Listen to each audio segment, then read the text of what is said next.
박찬대 당대표 직무대행의 속개 선언으로 더불어민주당 제289차 최고위원회의를 속개하겠습니다. 최고위원회의를 속개합니다. 먼저 박찬대 당대표 직무대행의 발언이 있겠습니다.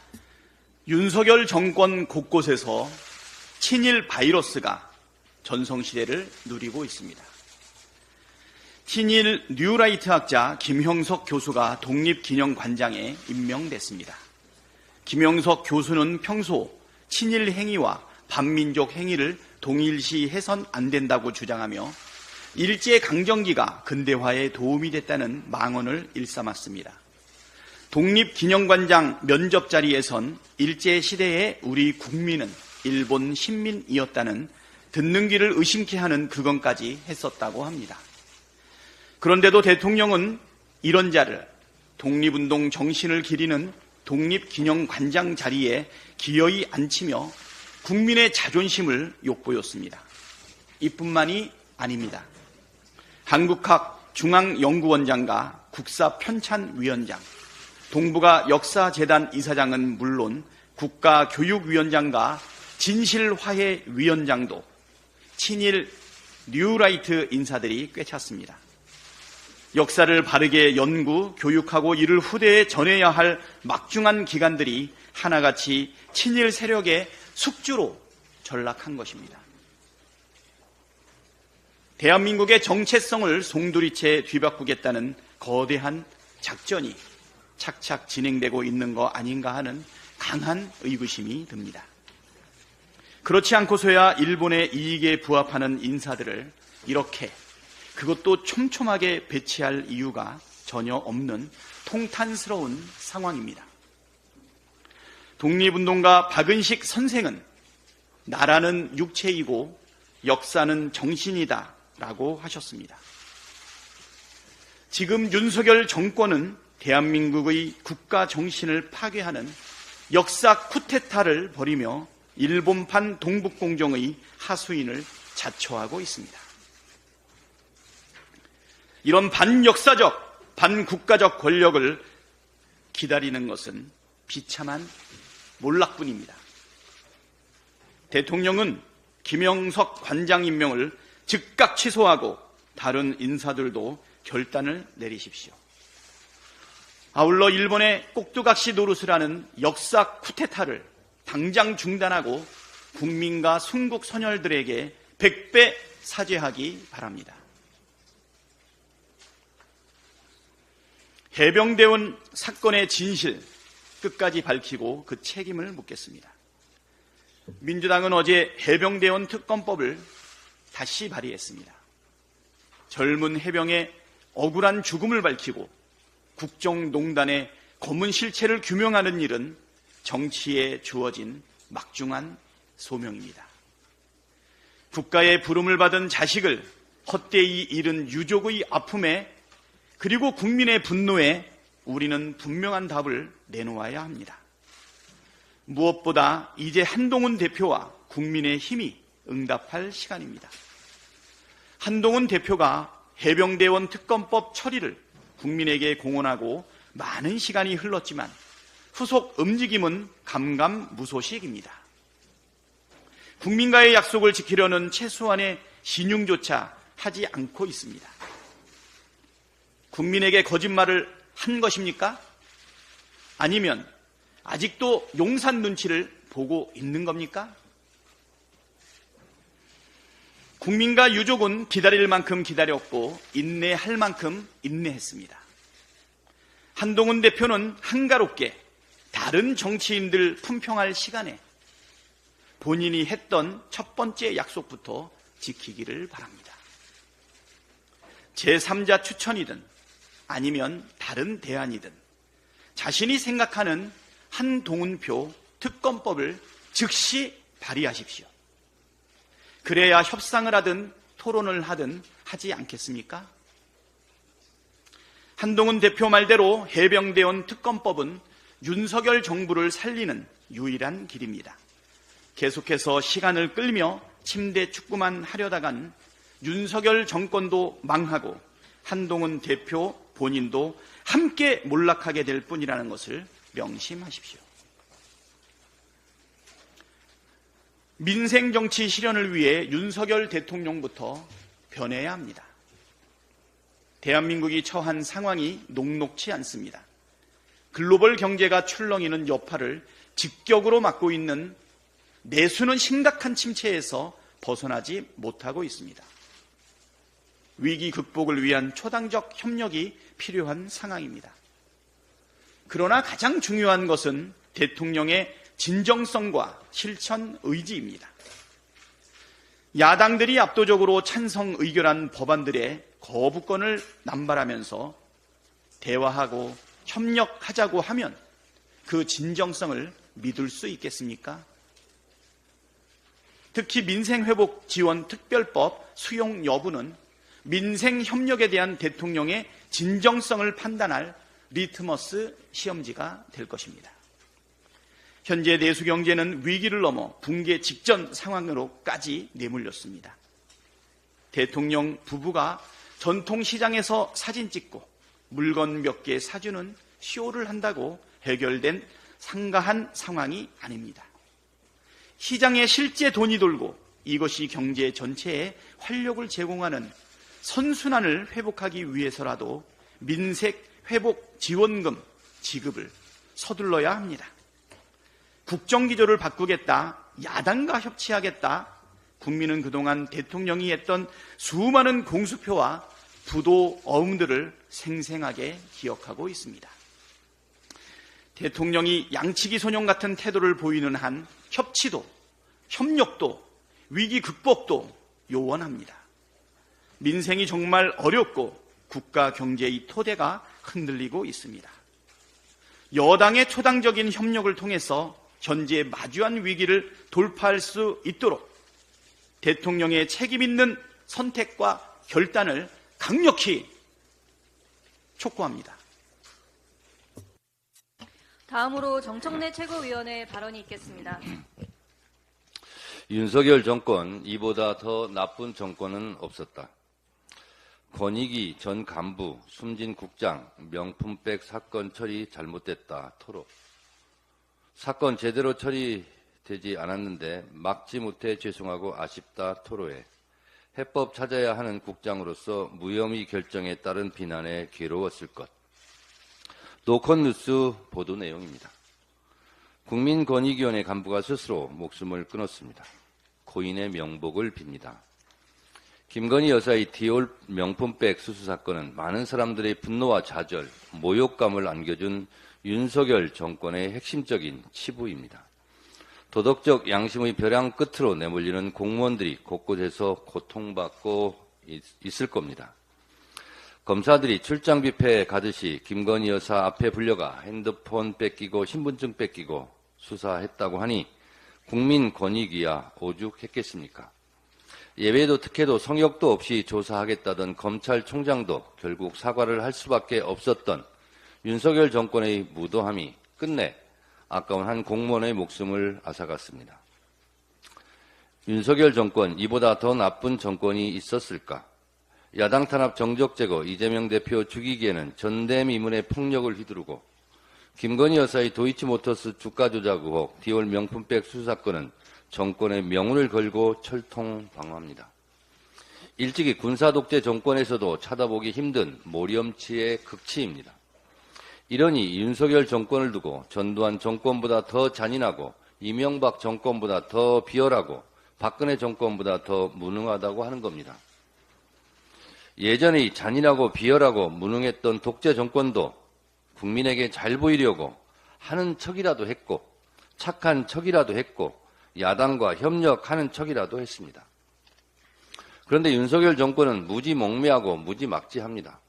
도둑질도 숨어서 하는 겁니다. 그런데 이 정권은 대놓고 배째라는 식입니다. 국회에서 통과시킨 법에 대해 거부권 폭주를 해놓고 항상 적반하장식입니다. 언론 탄압 방송 장악도 아예 대놓고 될 대로 되라 할 테면 해봐라는 식입니다. 최상병 수사 외압 사건과 백혜령 마약 수사 사건에서 보듯 들키든 말든 대놓고 내 멋대로 합니다. 독립기념관장에 가장 부적합한 인사를 내리켰고 민족 정기와 독립운동 정신을 대놓고 훼손하려 합니다. 친일의 역사, 독립운동의 역사를 지우고 왜곡하면 누가 이기고 누가 피해를 보겠습니까? 이러한 시도들은 헌법 정신의 정면 부정입니다. 대한민국 헌법 전문은 이렇게 시작합니다. 유구한 역사와 전통에 빛나는 자랑스러운 대한국민은 3.1운동으로 건립된 대한민국 임시정부의 법통과 이렇게 되어 있습니다. 다시 말해 대한민국은 그들이 말하는 것처럼 국민 영토 주권이 없어서 대한민국이 존재하지 않은 것이 아니라 대한민국 헌법은 대한민국 1년을 1919년 임시정부로 규정하고 있습니다. 초대 이승만 대통령이 1948년 정부 수립을 한 이후 9월 1일 첫 번째 대한민국 관보를 냅니다. 이 관보에 보면 밑에 대한민국 30년 9월 1일이라고 적고 있습니다. 이승만 대통령도 1948년 9월 1일을 대한민국 30년이라고 한 것은 1919년 대한민국 임시정부를 대한민국 정부 1년이라고 본 겁니다. 엄연히 이렇게 독립운동의 역사가 대한민국의 역사 이건을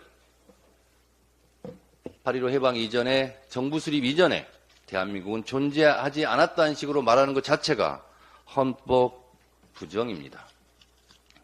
독립관장은 당장 사퇴하시기 바랍니다.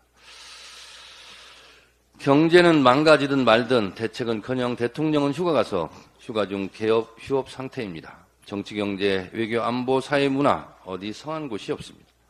5년짜리 임기의 대통령이 너무 겁이 없습니다.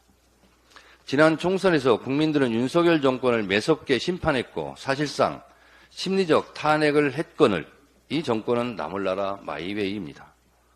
국민과 치킨 게임 하듯 눈과 귀를 막고 국민과 싸우자 합니다. 국민에게 오기를 부리듯 국민들과 누가 이기는지 해보자는 식으로 강짜를 부립니다. 그러나 명심하십시오. 국민과 정권이 싸우면 결국 국민이 이깁니다. 국민 이기는 정권 없습니다. IMF 시절보다 더 어렵다는 국민들의 원성의 목소리가 점점 용산 대통령실로 직행하고 있음을 아시기 바랍니다. 윤석열 정권 곧 문 닫을 시간이 옵니다. 정권은 짧고 국민은 영원합니다. 민주당 전당대회가 내일은 경기도, 모레 일요일은 대전, 세종에서 열립니다. 당원 여러분들의 많은 관심과 참여 바랍니다. 당원이 주인입니다. 주인 노릇 톡톡히 합시다. 다음으로 고민정 최고위원의 발언이 있겠습니다. 지금 얘기 나온 것처럼 국가의 역사를 부정하고 또 대한민국의 경제를 망가뜨리고 이제는 국민의 기본권마저 짓밟고 있는 이 정부는 정녕 대한민국의 정부가 맞나 싶습니다. 대통령의 명예훼손 사건을 빌미로 해서 검찰은 전방위적인 통신 사찰을 자행했습니다. 언론 보도에 따르면 3,000명이 넘는다고 하는데 이조차도 확인할 길이 없습니다. 명예훼손 사건 보도 시점은 21년 말부터 22년 3월 초였고 총 4건이었습니다. 그러나 검찰이 통신을 조회한 시점은 24년 1월 초이고 대선 기간과는 연관성이 없습니다. 검찰은 전기통신사업법 요건과 절차에 따라 진행했다고 합니다. 또 수사 때문에 2차례 유예할 수밖에 없었다고 변명하고 있습니다. 그러면 이 통신사찰을 당한 이 사람들은 국가의 안전보장을 위태롭게 하는 사람들입니까? 아니면 신체의 안전을 위협할 우려가 있는 사람들인가요? 증거인멸과 도주의 우려가 있어서 어쩔 수 없이 그렇게 한 것이었습니까? 수사기관은 수사를 하더라도 국민의 기본권을 보호해야 할 의무가 있습니다. 지금 검찰이 하는 행태를 보면 시민들의 개인정보에 대해서 얼마나 빈약한 인식을 갖고 있는지 확인할 수 있습니다. 윤석열 명예훼손 사건에 대한 통신사찰은 지난 우리 당의 1차 조사 결과에 따르면 국회의원, 현직 의원들만 19명입니다. 윤석열 후보 당시에 7명의 국민의힘 의원들이 통신조회 당하자 공수처 폐지 말씀하셨죠. 지금 더불어민주당은 의원만 19명입니다. 어떻게 해야 됩니까? 뿐만 아니라 보좌진은 68명, 당직자 43명, 당원 9명 등 139명을 조사를 했습니다. 하지만 이 밖에도 언론인 등 상당수의 많은 사람들이 통신사찰을 당했을 우려가 있습니다. 그러한 문자를 받고도 어디로 어떻게 연락을 해야 되나, 뉴스에서는 민주당에서는 139명이 나왔다고 결과 발표를 하는데 나도 그런 문자를 받았는데 어떻게 해야 되나, 이렇게 걱정하시는 국민들이 참 많습니다. 그래서 저희 더불어민주당은 피해자들과 함께 어깨를 걸기 위해서 민간인 및 야당 인사 통신사찰 피해 접수센터를 열기로 했습니다. 신고센터 운영 기간은 오늘 9일부터 23일까지 15일 동안입니다.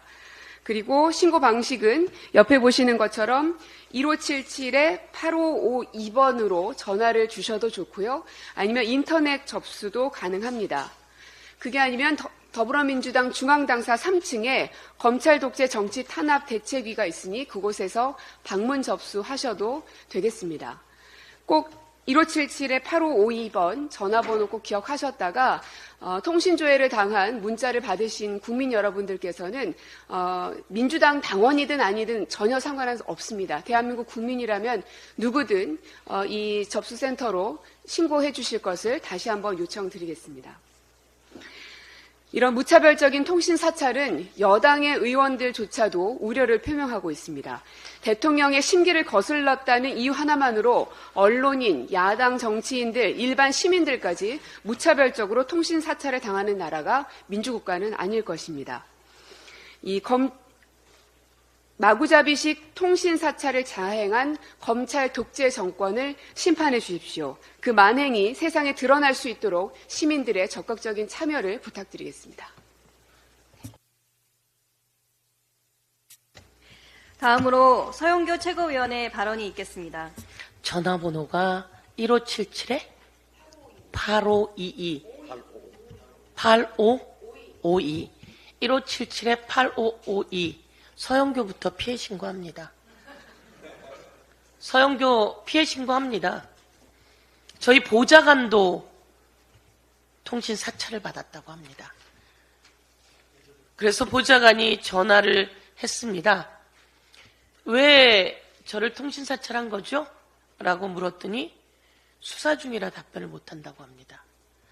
누구랑 어떻게 되어 있길래 보좌관님의 전화번호를 저희가 알아볼 수밖에 없었습니다라고 이야기해야 하는데, 서영교에게도 마찬가지로 누구랑 어떻게 연루되어 있길래 라고 해야 하는데 답이 없습니다. 수사 중이라는 겁니다. 윤석열 대통령 명예훼손 사건과 저는 아무 상관이 없습니다. 그때 그 사람들과 저는 통화한 적도 없습니다. 그런데 왜 제 전화를 통신 조회한 거죠? 제가 통화한 사람은 김건희 주가 조작 때문에 시민보 기자랑 통화했습니다. 그러면 명예훼손을 빌미로 다른 사람까지 다 조사한 거 아닙니까? 아니면 그것과 상관없이 다른 형태의 조사를 통해서, 수사를 통해서 우리를 건드린 거 아닙니까? 이러니 이게 사찰 아닙니까? 윤석열 정권의 검찰이 사찰하는 겁니다. 윤석열 정권의 검찰은 이 모든 것을 사찰해서 캐빈에서 넣어두었다가 필요할 때 꺼내 쓰려고 합니다. 이것은 바로 윤석열 정권 탄핵 사유 아닙니까? 검찰이 이렇게 해도 되는 겁니까? 박균택 검사 출신의 의원님, 우리 법률위원장님, 검사가 이렇게 해도 되는 겁니까?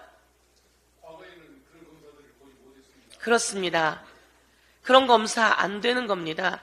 윤석열 검사 출신의 대통령이 되고 검사가 아주 난리가 났습니다. 온갖 군대를 다 칼로 찌르고 난리가 났습니다. 이재명 대표에 대해서는 그 부인과 함께 도대체 수백 번을 압수수색하면서 곳곳에 칼로 찔러댄 거 아닙니까? 그러다 누가 죽든 말든 이따위로 하는 게 검사 맞습니까? 이따위로 하는 일부 검찰, 정치검찰들, 이게 검사 맞습니까? 이렇게 하면 이것을 제지해 줄 수 있는 사람이 법무부 장관이고 대통령이 감찰하면서 못하게 해야 되는 거 아닙니까? 그럼에도 불구하고 그런 것을 하지 않기 때문에 그것을 견제해 줄 수 있는 유일한 장치가 국회입니다.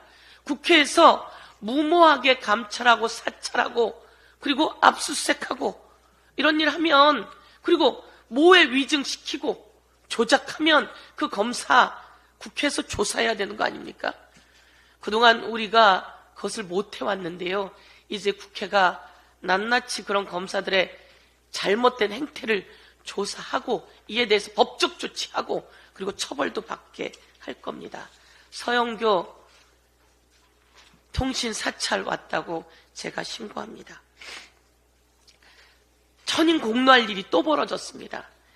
우리 독립 영웅들께서 무덤에서 벌떡 일어날 일이 생겼습니다. 국민 여러분, 제가 한번 국민들께 여쭤볼게요. 일제 식민 시대에 우리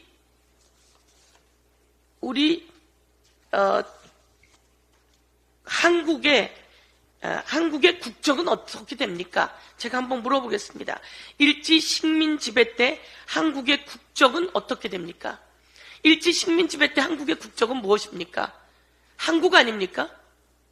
그런데 일제 식민 지배 때 한국의 국적은 어떻게 됩니까? 라고 물었더니 일본입니다 라고 답한 김형석이라고 하는 작자를 우리 독립기념관 관장으로 임명한다고 합니다. 있을 수 있는 일입니까? 4.3을 폭동이라고 이야기하는 사람을 우리 독립기념관 관장으로 윤석열 정권이 임명한다고 합니다. 광복회 회장이신 이종찬 회장께서 있을 수 없는 일이라며 기자회견까지 하셨습니다. 국민 여러분, 일제 식민 지배 때 한국의 국적이 뭐라고 생각하느냐라고 면접 때 물었더니 김형석이라고 하는 독립기념관 관장 후보자가 일본이라고 답했다고 합니다. 이런 사람 당장 후보 자격 박탈했어야 되는 거 아닙니까? 그런데 이런 사람을 끝내는 광복회가 안 된다고 이야기하고 있음에도 불구하고 독립기념관 관장으로 임명한다고 합니다. 그래서 이종찬 회장님이 이야기했다고 합니다. 용산에는 틀림없이 일본의 밀정이 들어있다라고 말입니다. 친일 정권, 윤석열 정권, 밀정 정권, 윤석열 정권. 국민들이 분노합니다. 나라까지 팔아먹을 기세입니다. 제가 그 전에 보여드렸지만 한 번 더 보여드리도록 하겠습니다. 이것은 외교부가 외교 공간이 있는 곳을 표시한 지도입니다. 일본에 이렇게 우리 외교 공간이 있으니 일본이나 아니면 세계 갔을 때 이 외교 공간 찾아가세요 라고 외교부가 만들어 놓은 지도에 우리 독도에 외교부 공간 표시를 한 정권이 이 윤석열 정권입니다. 황당하지 않습니까? 끝내는 대한민국을 다 뒤집어 엎으려고 합니다. 사도광산 등재 때 강제동원이라고 하는 내용을 빼라고 하는 것에 동의해준 윤석열 정권. 강제동원된 우리 위안부 할머니나 우리 일제 동원된 그 노역에 동원된 분들에 대해서 보상을 우리나라 기업에게 해주라고 하는 정권. 후쿠시마 오염수를 처리수라며 마셔도 된다고 한 정권. 이 정권 이제 3년 정말 너무 길다 생각하고 윤석열 대통령에게 강하게 요구합니다. 김영석 즉각 임명 취소하고 김영석은 즉각 사퇴하십시오. 그렇지 않으면 국민의 강력한 저항에 부딪힐 겁니다. 제가 마약 수사 관련해서 한 번 더 말씀드리도록 하겠습니다. 국민 여러분, 대한민국의 경찰이 말레이시아로부터 들어오던 마약을 74kg을 잡았습니다. 말레이시아 조직, 국제 마약 조직을 잡았습니다. 이 마약 조직은 여러 명이 몸에다 칭칭 감고 들어왔는데 그것을 세관이 적발하지 못했습니다. 그리고 도마에다가 32kg을 넣어서 화물편으로 보냈는데 그거를 대한민국의 그 유명한 세관이 잡아내지 못했습니다. 그런데 마약을 흡입하던 사람을 잡아서 거슬러 올라갔더니 국제 마약 밀매 조직이 있었고 그들이 한 명이 들어온 것도 아니고요. 2명이 들어온 것도 아니고요. 부부를 위장해서 3쌍이 들어왔고요. 그 외에 여러 명이 들어왔는데 이걸 한 명도 잡아내지 못했다고 합니다. 그게 대한민국의 인천세관입니다. 그래서 이 마약 조직이 들어와서 하는 말이, 들어올 때 세관에 있는 사람 얼굴이라면 사진까지 보여주고, 세관에 말레이시아 조직 보스가 거기 우리 조직이 있으니 걱정 말고 들어가라 라고 하고 들어왔더니 진짜 세관에서 잘 들여보내줬다 라고 하는 것으로 시작해서 세관에 조직이 있는지 수사하고 있는 겁니다. 그런데 이 세관이 신체에 둘둘 감고 온 사람들을 잡아내지 못했고, 도마에 넣어놓은 32kg도 잡아내지 못했으니 조직이 있건 없건 간에 세관 반장은, 인천 세관장은 경질돼야 되는 거 아닙니까? 관세청장 경질돼야 되는 거 아닙니까? 아니, 이 나라의 재정기획부 장관도 경질돼야 되는 거 아닙니까? 그런데 이 경질이 아니라, 이걸 제가 보여드리겠습니다. 이게 1차 보도자료입니다. 그리고 2차 보도자료입니다. 여기서 보도자료에 이거 다 빼라, 각계표가 딱 쳐집니다. 그래서 싹 없어집니다. 이 내용에 뭐가 들어있냐면, 몸에 둘둘 말아가지고 신체를 이용해서, 도마를 이용해서 이런 내용 싹 빼라는 겁니다. 이걸 한 번, 2번, 여러 번에 걸쳐서 빼면서 4차 보도자료에서는 끝내는 뭐라고 되어 있냐면, 인편을 이용해서 이런 식으로 바꿔가지고 나온 겁니다. 세관을, 관세청을 빼라는 내용이 이렇게 들어있는 여러 번의 보도자료가 바뀐 겁니다. 제가 다시 한번 말씀드리면, 이것은 74kg이 국내로 들어왔고요. 아직 들어오지 않은 게 100kg 있습니다. 다 합치면 174kg입니다. 이것을 돈으로 따지면 5천억이 넘습니다. 이것을 사람으로 따지면 500만 명에게 투약할 수 있는 내용입니다. 이 정도 돈이면 세관에, 아니 곳곳에 조직원이 들어있을 법한 엄청난 마약 조직입니다. 그런데 이에 대해서 용산에서 답변이 없습니다. 용산에서 이야기가 없습니다. 용산에서 이것을 심각하게 보고 있다라고 하는 녹취도 나와 있다는 말씀을 드리면서, 이 윤석열 정권, 친일 정권, 그리고 마약 정권 아닌지 지적합니다. 이상입니다. 다음으로 전은수 최고위원의 발언이 있겠습니다. 명품백 종결 처리 너무나 석연치 않고 상식적으로 이해하기 어려웠었는데, 권익위 고위공무원 부패방지국장의 죽음으로 그 결정 과정이 얼마나 부패했었을지 상상조차 하기 어렵습니다. 대통령 부인이 300만 원의 명품백을 받은 사실만으로도 우리는 치를 떨었었습니다.